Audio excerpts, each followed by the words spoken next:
Arc-en-Ciel, votre émission marocaine, chaque dimanche pour tout savoir sur le Maroc. Actualité, culture, économie, société et animation festive. Avec Abdelatif, Arc-en-Ciel au cœur du Maroc.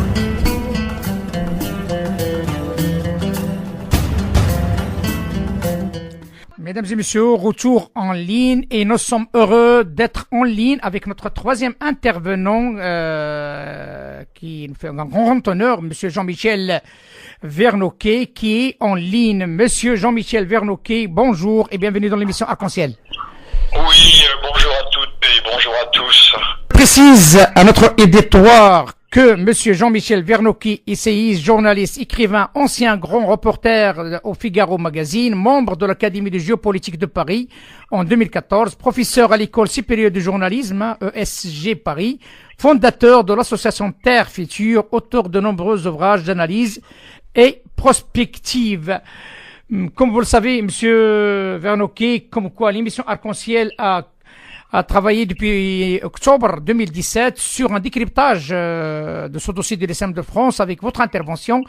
Et là, on est arrivé à préparer ce qu'on appelle une boîte à idées de sortie de crise de ce dossier. Et ma première question, si vous le permettez, à votre avis, en comparaison avec les autres dossiers religieux en France, comment expliquez-vous le fait que celui de l'islam peine à prendre son envol?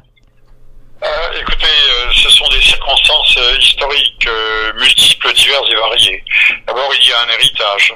La France, qu'on le veuille ou non, bon gré mal gré, peu ou prou, est une nation, est toujours une nation avec des racines chrétiennes. Il faut en parler, même si aujourd'hui la plupart des Français sont de ce point de vue déculturés et déconfessionnalisés. Il n'en reste pas moins que, malgré la réforme de M. Badinter, par exemple, le droit civil est imprégné de morale chrétienne et la plupart également de nos institutions. Alors on peut dire il y a une vieille querelle, et ce n'est pas une mince querelle, une vieille querelle entre la chrétienté et l'islam. Cela remonte à loin, à très loin, et a créé au fil du temps, elle s'est aggravée en fonction de la méconnaissance réciproque que nous avons de nos cultures. On peut penser qu'au IXe siècle, au Xe siècle, au XIe siècle, le dialogue était beaucoup plus facile qu'il ne l'était aujourd'hui à l'époque de la grande communication. Mais à cette époque d'infinie communication, les hommes n'ont jamais été aussi ignorants. Alors nous avons une classe politique, puisque quand même ce n'est pas l'ensemble du peuple français qui est en cause sur le dossier de l'islam. Nous avons une classe politique qui est assez peu éclairée, qui n'a plus la culture générale que pouvaient avoir ses aïeux, ses prédécesseurs immédiats.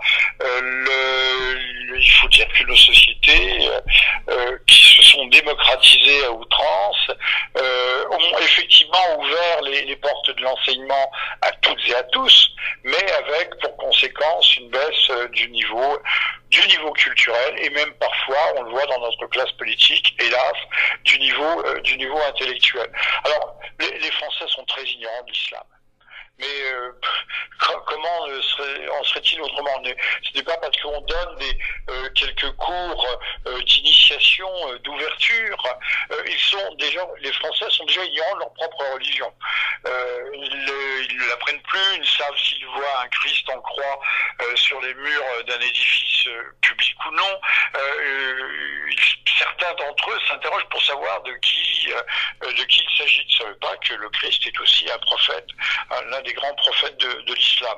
Donc on s'en remet, et je vais arrêter là, nos gouvernements, enfin ça c'est le premier point, nos gouvernements s'en remettent à des spécialistes qui, par exemple, comme monsieur Gilles Kepel, sont des gens qui se qualifient d'islamologues, mais qui ne le sont pas. Ce sont essentiellement des sociologues qui procèdent par sondage, un peu comme un médecin va utiliser un scanner pour voir l'intérieur et toute sa science se résumera aujourd'hui à interpréter le scanner. Non.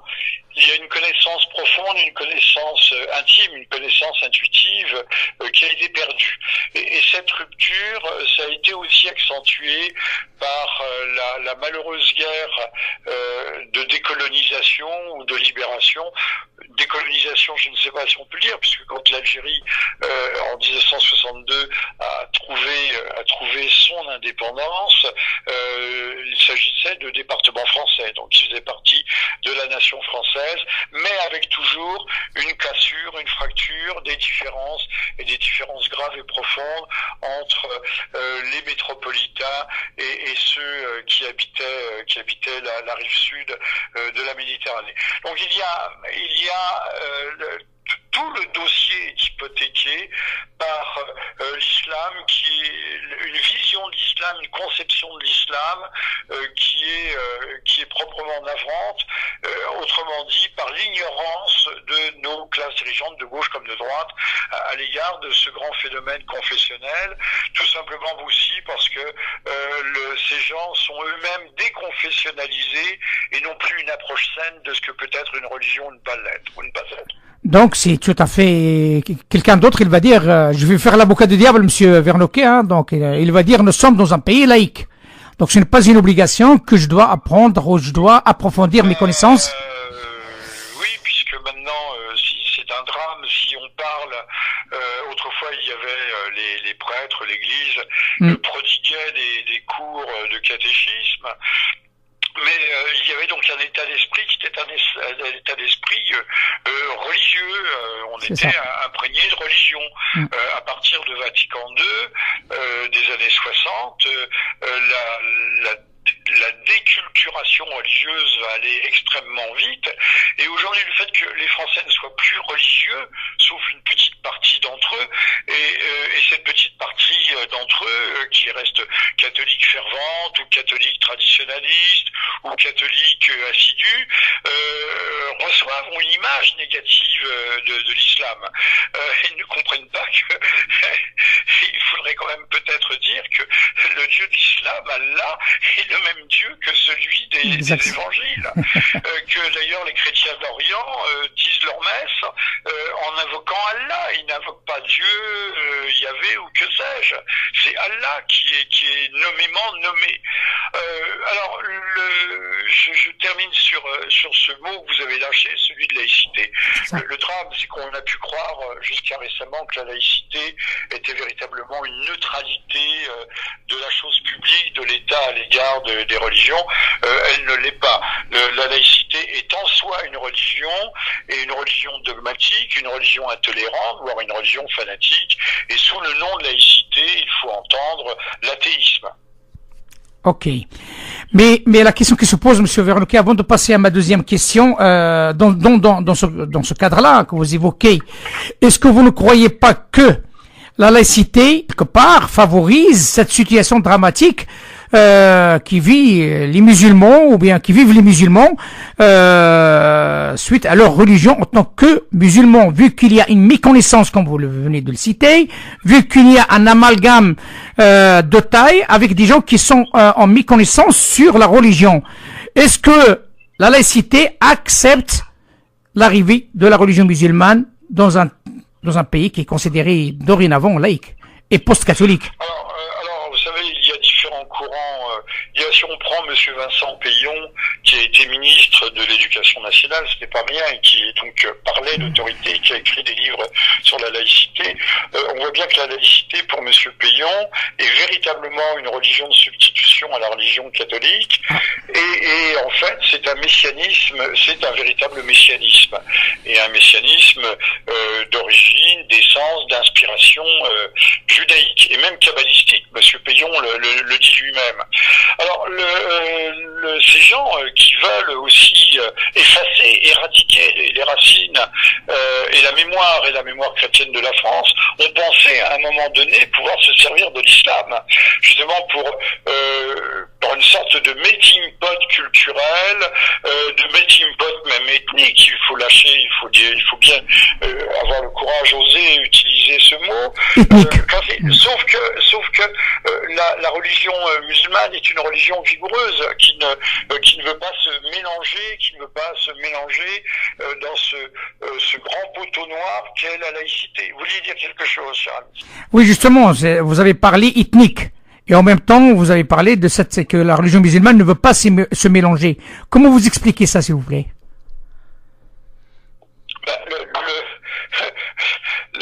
La révélation prophétique de Mohammed, son nom, comme vous dites, et normalement le sceau de la révélation. Le sceau de la révélation, donc, c'est quelque chose qui peut cohabiter, ça j'en suis convaincu, qui peut cohabiter tout à fait pacifiquement, mais qui d'un autre côté n'est pas falsifiable. L'exercice orthodoxe de l'islam, j'ai dit orthodoxe, je n'ai pas dit excessif, orthodoxe de l'islam fait mauvais ménage avec la consommation à outrance de nos sociétés, avec un certain relâchement des mœurs, avec une certaine permissivité. Et d'ailleurs, en cela, vous rejoignez ce qui était l'essence même du christianisme. On ne le dit pas aux jeunes musulmans, mais à l'époque de ma mère, donc c'est pas si vieux que ça, dans les années 50, les femmes portaient des petits chapeaux, elles étaient coiffées, elles avaient même parfois des petites voilettes. À la campagne, les femmes portaient des fichus, ce qu'on appelle aujourd'hui le voile. Ce ne sont pas des voiles, elles portaient des fichus. Comme les bonnes musulmanes ont la tête couverte. À l'église, les femmes étaient séparées des hommes et les femmes étaient couvertes pour exactement les mêmes raisons que les musulmanes sont couvertes aujourd'hui. Donc vous voyez la distance, mais il n'était pas question à ce moment-là d'ouverture en grand de la société française à l'islam. Le mariage ne s'est pas fait parce qu'il n'y a jamais eu de politique ni d'intégration, ni même d'assimilation, indépendamment de la culture et de la confession. Les choses se sont faites dans le chaos, et dans le chaos par essence, c'est la désorganisation. Et aujourd'hui, les promoteurs de ce grand brassage, de cette grande mixité ethnique, confessionnelle et autres, s'en mordent les doigts, puisque le golem qu'ils ont créé se retourne en grande partie contre eux. Ceci pour dire que le dossier est un dossier qui n'est pas clos et qu'il sera difficile à gérer, très difficile à gérer, d'autant que certains, puisque je disais, il n'y a pas un camp de gauche, un camp de droite, un camp véritablement hostile ou véritablement, à part sur les marges, à part quelques groupes isolés, mais il y a quand même des groupes puissants, des groupes de pression qui au fond pousseraient les communautés à l'affrontement. Et donc nous ne sommes pas encore à un apaisement total et à une osmose qui pourrait exister entre l'islam et le socle culturel et confessionnel chrétien de la France. Peut-on dire comme quoi il y a un divorce consommé entre les chrétiens et la laïcité ou pas? Alors, voulez-vous répéter votre question? Peut-on parler d'un divorce, d'une acceptation d'une situation que la laïcité est là et que les catholiques ou bien les chrétiens, donc ils ont pris la décision d'accepter ce fait et de l'intégrer avec la vie du jour le jour, Et est-ce que ce ne sera pas le cas pour une période peut-être transitoire qui va durer un certain temps pour les musulmans? La laïcité on fait puiser la source de la laïcité dans la fameuse parole du Christ, à qui l'on dit à propos d'un denier, monnaie romaine, rendez à César ce qui appartient à César et Dieu à Dieu. Donc, et c'est vrai qu'il y a eu, par exemple, entre le pape et l'empereur, tout au long de l'histoire de la chrétienté, il y a une certaine distinction entre le politique et le religieux.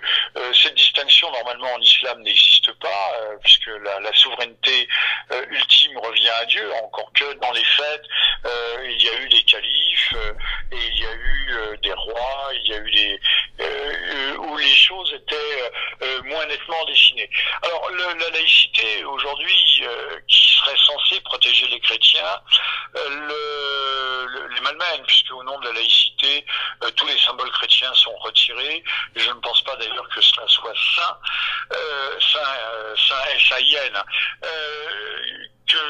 donc que cela soit une bonne chose, mais les chrétiens se réfugient, alors que la laïcité est le pire ennemi du christianisme, se réfugient dans les jupes de la laïcité en pensant que la laïcité va les défendre contre l'islam.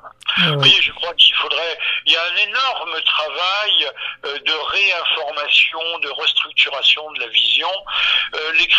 Certains chrétiens plus éclairés, alors je n'ose me mettre au rang de ceux-là, s'épuisent à essayer de dire que l'islam n'est pas la religion horrible qu'on leur décrit, avec des gens qui brandissent le Coran à bout de bras en disant c'est le livre de la guerre, c'est le livre de la haine, c'est le livre de ceci.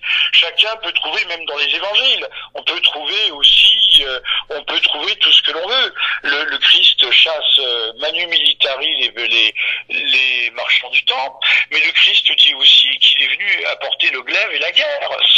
C'est dans les évangiles. Donc si on veut se reporter aux évangiles, on peut dire aussi que nous avons là un bréviaire de haine et de guerre. Bon, chacun, il y aura toujours des individus qui interpréteront, on le voit avec les wahhabites, qui interpréteront pour le pire les textes saints, les textes sacrés. La saint, c'est S-A-I-N-T, saint et N-S, comme ils sont pluriels. Vous voyez, nous ne sommes pas sortis de l'auberge. Comment réconcilier les Français avec l'islam? Ils se réconcilient, je vais vous dire, malgré tout, dans la vie de tous les jours. Quand vous allez au marché, même dans les quartiers les plus catholiques, les plus bourgeois, une bonne part des commerçants sont musulmans, notamment pour les fruits et légumes, et sont des gens, personne ne se pose la question de savoir s'ils sont musulmans. La chose se fait de soi. La même chose pour tous les livreurs, et Dieu sait qu'il y en a maintenant avec les services de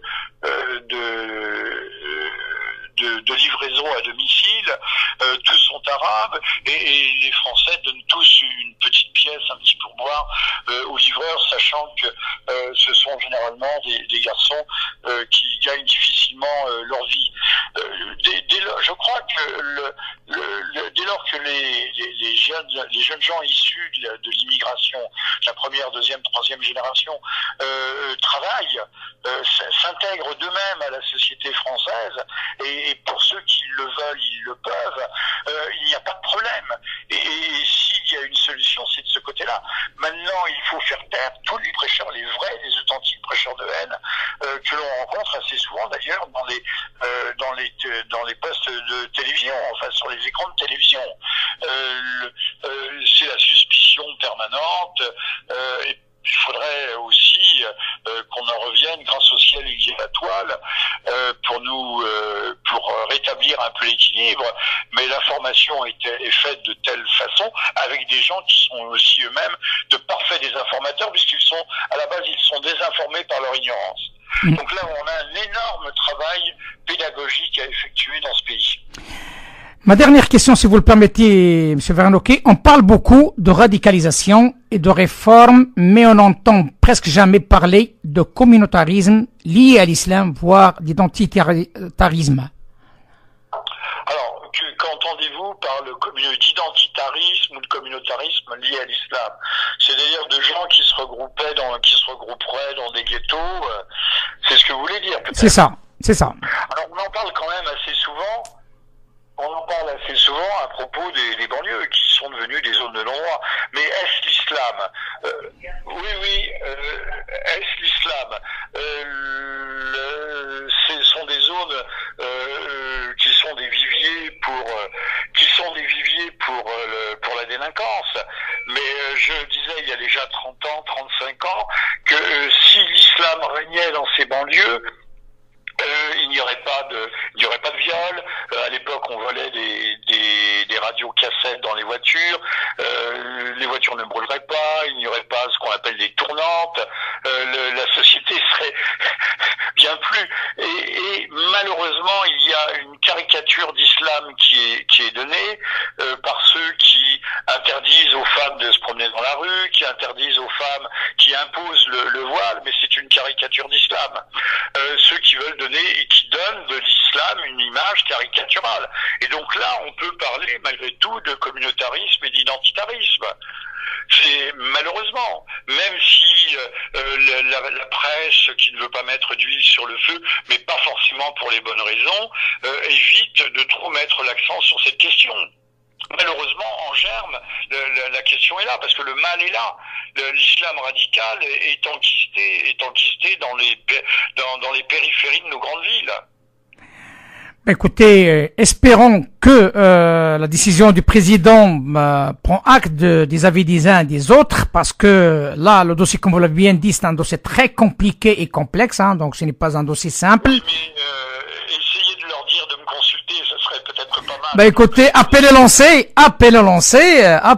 à ceux qui nous écoutent, et je sais très très bien, tout le monde nous écoute aujourd'hui, ici en France. De lire mon livre paru en 2012, Les Égarés, qui a pour sous-titre, c'est un livre très important, facile à lire, Les Égarés, le wahhabisme est-il un contre-islam?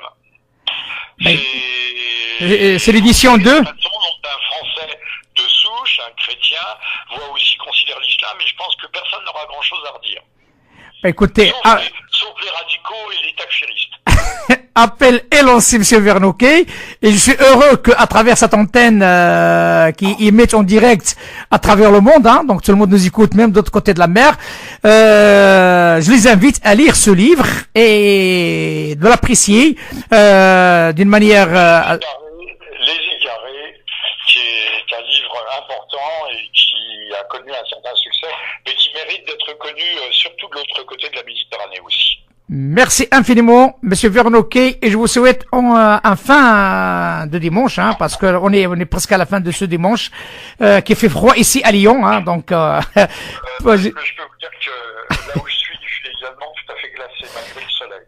Écoutez, la chaleur, on l'a envoyée à travers cette émission pour éclairer et aussi pour décrypter. L'objectif, c'est de décrypter. L'objectif, c'est d'aider à la réflexion. Merci infiniment, Monsieur Vernocquet, de la part de l'émission Arc-en-Ciel, et Monsieur Abdelatif Issadki. À très bientôt, Monsieur. Au revoir à toutes et à tous, et Dieu vous garde. Merci beaucoup. Arc-en-Ciel, la chronique.